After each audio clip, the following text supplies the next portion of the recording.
This video contains news and analysis related to a recent terror attack in Kashmir. The content may include sensitive visuals and discussions that could be distressing to some viewers. Viewer discretion is advised. We strongly condemn all forms of violence and terrorism. The purpose of the content is solely to inform and create awareness based on verified reports. এই মুহূর্তে যে খবরের দিকে আমাদের নজর রাখতে হবে, operation সিঁদুরের পর জঙ্গি দমনে অপারেশন কিলার, অর্থাৎ অপারেশন সিঁদুরের পর এবার অপারেশন কিলার জারি। সোপিয়ানে বাহিনীর গুলিতে খতম ৩ লস্কর জঙ্গি। সকাল থেকে এই গুরুত্বপূর্ণ খবরের দিকে আমরা নজর রেখেছি। গভীর জঙ্গলে লুকিয়েছিল এই ৩ জঙ্গি। সোপিয়ানের সুক্রু কেল্লারে তীব্র গুলির লড়াই, এলাকা ঘিরে তল্লাশি যৌথ বাহিনী। আমার সহকর্মী জ্যোতির্ময় আমার সঙ্গে রয়েছে। জ্যোতির্ময়, স্বাভাবিকভাবে এই মুহূর্তে দাঁড়িয়ে জঙ্গি নিকেশের ঘটনা যথেষ্ট গুরুত্বপূর্ণ তথ্য, কিন্তু এই জঙ্গিদের সঙ্গে কি পেহেলগাঁও ঘটনার কোনো রকম সম্পর্ক রয়েছে, না সেই একই পাকিস্তানের একই স্ট্র্যাটেজি, কোথাও একটা অস্থিরতা বজায় রেখে জঙ্গি ঢুকিয়ে দেওয়ার চেষ্টা, আবারও সন্ত্রাসবাদী কাজ করা হবে ভারতের মাটিতে? জ্যোতির্ময়, দেখো, এই সন্ত্রাসবাদীদের সঙ্গে পাহেলগামের ঘটনার কোনো যোগ রয়েছে কিনা তা এখনো পর্যন্ত প্রশাসনের তরফ থেকে জানানো হয়নি, কিন্তু যে খবর আমরা সূত্র মারফত পাচ্ছি তা কিন্তু যথেষ্ট গুরুত্বপূর্ণ, যথেষ্ট চাঞ্চল্যকর।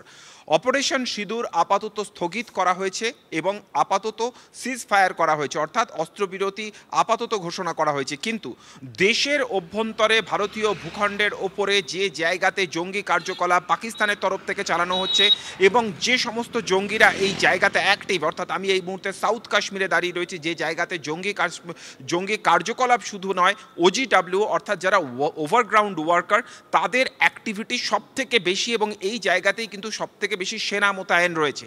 এই জায়গায় আজকে সকালে খবর আসে যে সোফিয়ানে একটি গভীর জঙ্গলের ভেতরে কয়েকজন জঙ্গি গা ঢাকা দিয়ে রয়েছে এবং সঙ্গে সঙ্গে সেই জায়গাকে সম্পূর্ণভাবে ঘিরে ফেলে জম্মু কাশ্মীর পুলিশের অ্যান্টি মিলিট্যান্ট বাহিনী, সেনাবাহিনী এবং তার পাশাপাশি CRPF। আমি যে জায়গায় রয়েছি সেই জায়গার পরিবেশটাও দেখতে পাচ্ছ যে আমি একেবারে ঠিক সোফিয়ানের কাছে আছি। এই ধরনের ধুধু প্রান্তর এবং মাঝে মাঝে জঙ্গল ঘেরা এলাকার এই জায়গাগুলোই কিন্তু টেরোরিস্ট হাইড আউট, কারণ এখানকার ভূখণ্ড সেনাবাহিনীর পক্ষেও চেনা কিছুটা মাঝে মাঝে সমস্যা হয়ে দাঁড়ায়। সেক্ষেত্রে জম্মু কাশ্মীর পুলিশের অ্যান্টি মিলিট্যান্ট বাহিনী সেক্ষেত্রে সব থেকে বড় ভরসা। যে খবর আসছে যে সেনাবাহিনীকে দেখে, নিরাপত্তা রক্ষীদের দেখে সঙ্গে সঙ্গে গুলি চালাতে শুরু করে জঙ্গিরা, পাল্টা গুলির লড়াই শুরু হয়। দীর্ঘক্ষণ এনকাউন্টারের পরে আপাতত 3 জঙ্গিকে নিকেশ করা সম্ভব হয়েছে। 3 জনকে নিকেশ করা সম্ভব হয়েছে এবং এরা লস্কর জঙ্গি। এবং আজকেই তোমার মনে থাকবে যে 9টা জঙ্গি ঘাঁটি গুড়িয়ে দেওয়া হয়েছিল ভারতের পক্ষ থেকে পাকিস্তানে, সেখানে লস্করও ছিল, জৈশ-ই মোহাম্মদ ছিল, হিজবুলও ছিল। এই লস্কর 3 জঙ্গিকে নিকেশ করা যথেষ্ট একটা গুরুত্বপূর্ণ তথ্য। জ্যোতির্ময়, তোমার কাছে আমি আরো একবার জানতে চাইবো যে স্বাভাবিকভাবে সেখানে সেনাবাহিনী তৎপরতা, সেখানে নিরাপত্তা রক্ষী যারা রয়েছেন তাদের মধ্যে তৎপরতা দেখা গিয়েছে, কিন্তু এই যে লস্কর জঙ্গি তারা কি মানে তাদের এই হঠাৎ করে তৎপরতা বা সেই সীমান্তে তাদেরকে দেখতে পাওয়া যায় আজ সকাল থেকে, না আগে থেকেই কোথাও একটা আঁচ করা হচ্ছিল? যখন পাকিস্তানে একের পর এক জঙ্গি ঘাঁটি গুড়িয়ে দেওয়া হচ্ছে, তারা হয়তো কোনো চোরা পথে এসে আমাদের দেশে আশ্রয় নিচ্ছিল, কোথাও একটা প্ল্যান করছিল, যে কারণেই আজ অপারেশন কিলার জারি হলো। পাহেলগামের ঘটনার পরেই আমরা যে তথ্য জানিয়েছিলাম যে প্রায় 70-এর কাছাকাছি জঙ্গিকে পাকিস্তান দীর্ঘ কয়েক বছর ধরে, একেবারে 2018 সাল থেকে 2025-এর শুরু পর্যন্ত প্রায় 70 জনের বেশি জঙ্গিকে তারা ভারত ভূখণ্ডে ঢোকাতে সমর্থ হয়েছে। অধিকাংশই যারা ভারতের অভ্যন্তরে ঢোকার চেষ্টা করে তাদেরকে সীমান্তে BSF অথবা সেনাবাহিনী তাদের গুলি করে নিকেশ করে দেয়, কিন্তু তার মধ্যে থেকেও 70 জন তারা ঢুকে এসেছে এবং এই জায়গাতে OGWদের সমর্থন নিয়ে তারা বসে রয়েছে, গা ঢাকা দিয়ে রয়েছে। এবং এই মুহূর্তে দাঁড়িয়ে 2টো অপারেশন সমান্তরালভাবে চলছে। একদিক থেকে সীমান্তে যেহেতু নিরাপত্তা অত্যন্ত বেড়ে গিয়েছে, স্বাভাবিকভাবেই তারা নিজেদের ভূখণ্ড পাকিস্তানে বা পাক অধিকৃত কাশ্মীরে তারা ফিরে যেতে পারছে না, আর এই সুযোগটাকে কাজে লাগিয়ে সেনাবাহিনী এবার তাদের কার্যত চিরুনি তল্লাশি করে খুঁজে তাদেরকে এক এক করে মারছে। আরো একটা বিষয় যেখানে দর্শকদেরও জানাবো, পোস্টার দেওয়া হয়েছে পুলিশের তরফ থেকে, যে সমস্ত জঙ্গিদের স্কেচ আঁকা হয়েছিল সেগুলো দেওয়া হয়েছে। এই পোস্টারে বলা হয়েছে যদি কোনো রকম কোনো খবর দেওয়া হয় তাহলে আর্থিক পুরস্কার ঘোষণা করা হয়েছে, গোপন রাখা হবে পরিচয়। আমাদের সঙ্গে জ্যোতির্ময় এই নিয়ে আরো বিস্তারিতভাবে জানাচ্ছে। জ্যোতির্ময়, এই পোস্টারগুলো আমরা দেখতেও পাচ্ছি ছবিতে, যে পোস্টার দেওয়া হয়েছে, কি আপডেট পাওয়া যাচ্ছে এই বিষয় নিয়ে? দেখো, দেশের মানুষেরও একটা বক্তব্য যে পাকিস্তানের একেবারে অভ্যন্তর পর্যন্ত গিয়ে আমরা হামলা করে এসেছি। সেনাবাহিনীর শৌর্য বীর্য ইতিমধ্যেই প্রতিষ্ঠিত, কিন্তু যে প্রশ্নটা উঠে আসছে যে পেহেলগামে যারা হামলা চালালেন তাদের শাস্তি কি হবে, আর সেই শাস্তি যতক্ষণ পর্যন্ত না দেওয়া যাচ্ছে ততক্ষণ পর্যন্ত কিন্তু সেনাবাহিনী সরকার তারা হাত গুটিয়ে চুপ করে বসে থাকবে না। এবং এই পোস্টার অনেক আগেই দেওয়া হয়েছিল, এবারে যখন সীমান্তে আপাতভাবে একটা অস্ত্রবিরতি ঘোষণা হয়েছে, দেশের অভ্যন্তরে বিশেষত এই ধরনের যে অত্যন্ত উত্তেজনা, অত্যন্ত সংবেদনশীল সেন্সিটিভ যে জায়গাগুলো, সেই জায়গাতে এবার পাল্টা অপারেশন আজ থেকে শুরু হয়ে গেল। এদেরকে খোঁজার কাজ শুরু হয়ে গেল, এদের সঙ্গে যাদের যাদের যোগাযোগ রয়েছে তাদের এক একজনকে টার্গেট করে করে নিকেশ করা শুরু হয়ে গেল। এবং তুমি ঠিক যেমনটা জানালে যে যাদের স্কেচ প্রকাশ করা হয়েছে এই এলাকায়, তাদের বিভিন্ন জায়গায় পোস্টার লাগিয়ে দেওয়া হয়েছে, শ্রীনগর শহরেও পোস্টার লাগানো হয়েছে যে তাদের সম্পর্কে কোনো ইনফরমেশন যদি কেউ গোপনে দিতে পারে তাহলে তাকে সরকারের তরফ থেকে পুরস্কার দেওয়া হবে। এবং একটা বিরাট ইন্টেলিজেন্স নেটওয়ার্ক কিন্তু সরকারের এই মুহূর্তে এই জায়গায় কাজ করছে এদের 4 জনকে খুঁজে বের করার জন্য। ধন্যবাদ জ্যোতির্ময়। একদিকে আত্রেই আর শর্মিষ্ঠা, তোমরা নতুন অপারেশনের কথা জানাচ্ছিলে, তার মধ্যে আচমকাই আদমপুর এয়ারবেসে প্রধানমন্ত্রী পৌঁছে গিয়েছেন। সেই ছবি আপনাদের সামনে আমরা রাখবো। কথা বললেন বায়ুসেনা অফিসার জওয়ানদের সঙ্গে। এই আদমপুর এয়ারবেসে হামলার মিথ্যে দাবি করেছিল পাকিস্তান। ছবিটা দেখুন। भारत माता की, भारत माता की।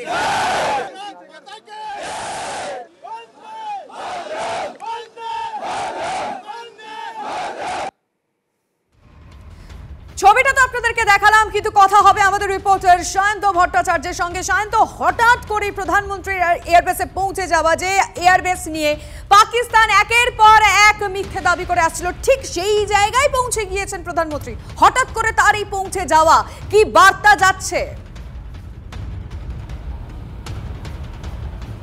দেখো, প্রধানমন্ত্রী নরেন্দ্র মোদীর এই যে আদমপুর এয়ারবেস অর্থাৎ জলন্ধর বায়ুসেনা ঘাঁটিতে পৌঁছে যাওয়া, এটা কিন্তু মূলত পাকিস্তানের গালে সপাটে থাপ্পড়।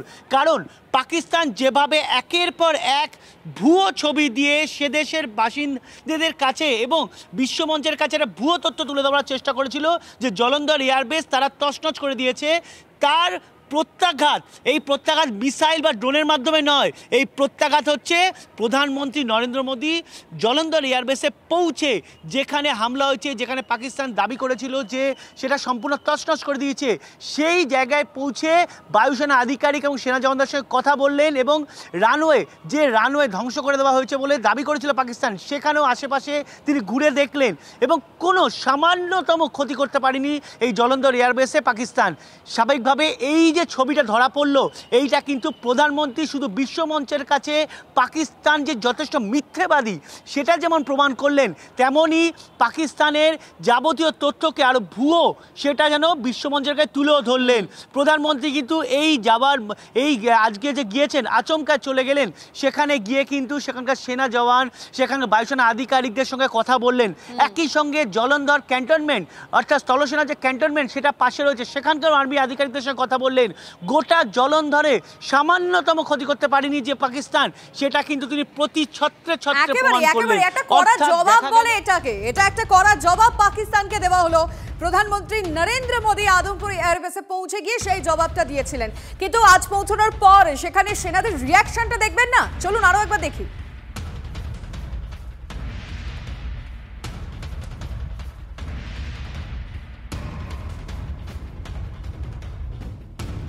भारत माता की, भारत माता की, भारत माता की। हम सभी ने बीते दिनों में देश का सामर्थ्य और उसका संयम दोनों देखा है। मैं सबसे पहले भारत की पराक्रमी सेनाओं को, सशस्त्र बलों को, हमारी खुफिया एजेंसियों को, हमारे वैज्ञानिकों को,